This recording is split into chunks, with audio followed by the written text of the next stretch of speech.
Hi, I'm Chris Bober, and welcome to the Bober Academy Football Podcast, where we discuss all things football, focusing primarily on linemen.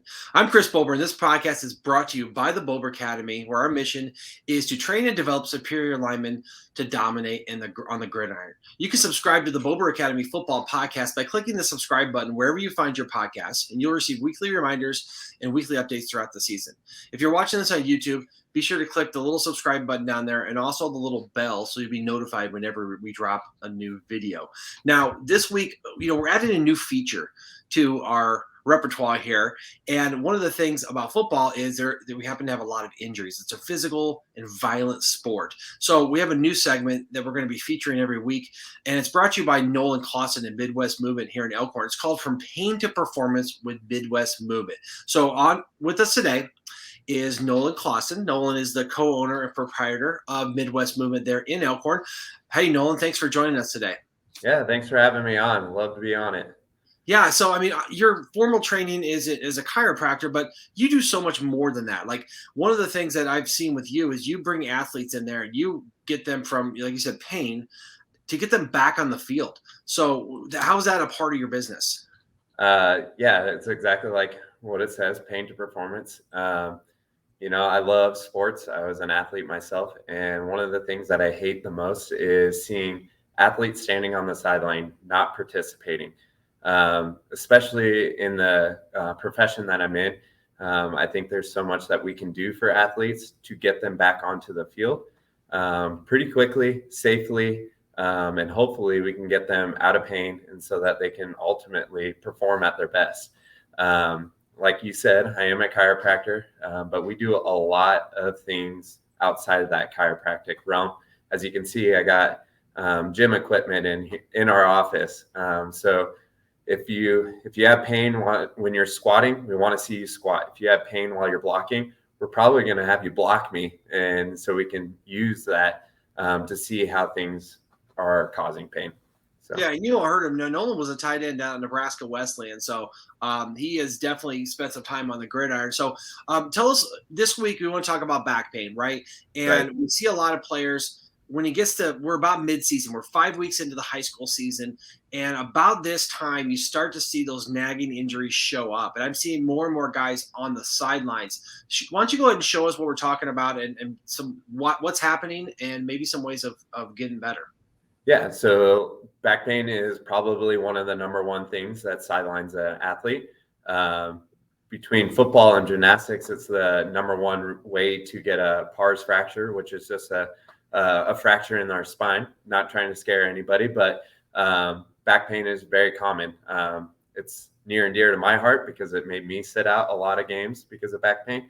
But when it specifically pertains to football, and specifically to linemen, which that's the bulk of what we were talking about, right? I was a tight end, a glorified lineman. I did a lot more blocking than catching. But basically, so one of the reasons that we have so much back pain is, one, based on how we block or how we are positioning our body in blocking techniques. So I'm not going to try to coach you on your technique like Chris would, but I want to help us get a position better so that we can absorb hits and deliver hits a little bit better. So one of the things that we look at is a lot of people live in what we would call an extended position. Their ribs are flared up. These back muscles are turned on the most tension as possible. And then we go to block. So we're pushing heavy loads like this. So there's a lot of tension in these back muscles that they weren't designed to completely take all that tension.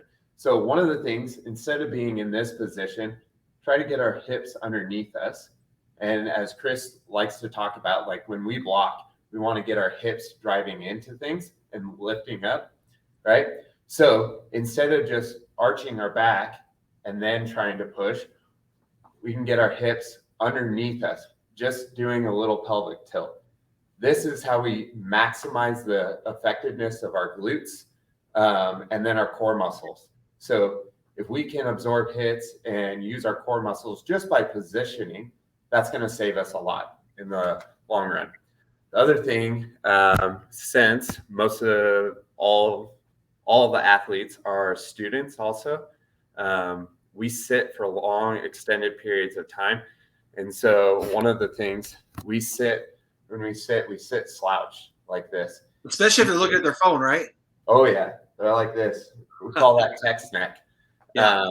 So one of the things in the classroom, basically, if we could just get a little bit more of an upright posture, and then basically trying to use our belly breath to get into our core a little bit, just to hold us upright.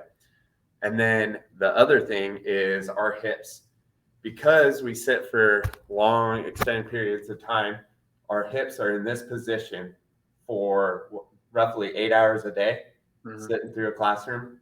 And then we go out into performance, and our hips need to be in this position, and we need to be able to use them. And if we're just sitting through here, basically we lose that range of motion and that function of our glute muscles. So one way to make sure that we stay out of back pain is 1, positioning, 2, focusing a little bit on posture just throughout the day, and then 2 or 3, get our hips moving. That's going to save our back a lot. We always talk about joints in our body going stable, mobile, alternating, meaning joints that move a lot, like your shoulder moves a lot, or your hip is supposed to move a lot, versus joints that are supposed to be really strong and stable so that the joints above it and below it can move. When it comes to our low back, it's supposed to be a stable joint. It's supposed to be the strongest part of our body. So our hips have to be mobile, and our mid back has to be really mobile so that we can keep our low back as a stable joint. And that gets flip-flopped, especially when we're seated for long periods of time. All right. So obviously, if someone has severe back pain or any kind of injury, to come see you guys is preferred. But Right. what's maybe a stretch or a strengthening exercise they should be doing on a daily basis to keep themselves from being in the injury in the training room? Right. And what can they do to maybe alleviate some of this? Yep. So I'm going to show you just a quick hip opener that I believe works really, really well. And this is something that we can do every single day. So basically, we get into what I like to call a 90-90 position. So we get 90 degrees here, 90 degrees here. All we're going to do is we're going to lean out over that cliff, stretch, and you should feel a good stretch in this back hip. Good. Then you're going to rotate. You're going to try to keep those knees down, rotate back. Stretch forward, rotate back.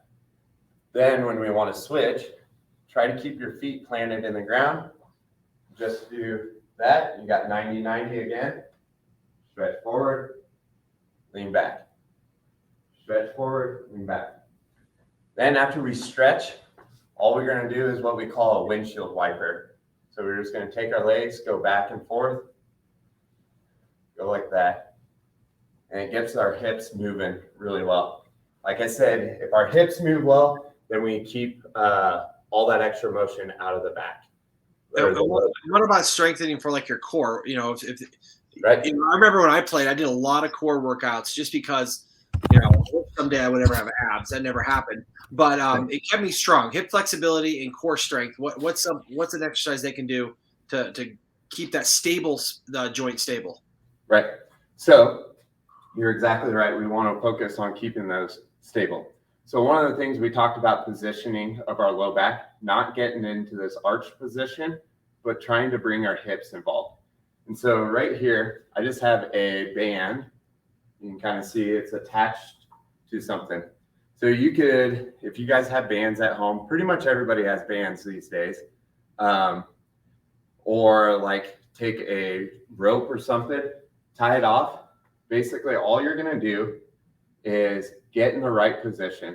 So tucking your butt or tucking your tailbone, then you're going to straighten your arms out. And if you guys were here right now, you could tell that your core is really working, trying not to let you rotate this way. So from this point, we're pointing out, it's trying to rotate me this way, and I'm having to use my core to stay straight ahead. Good. And one of the things to check when we do this one right here, if you're feeling your back muscles working a lot, then that means that we need to position a little bit better. So we need to get our core underneath, or our hips underneath us. So just doing that, I feel core. Now I feel back muscles, core. So we want to stay just in the core. That's a really good one.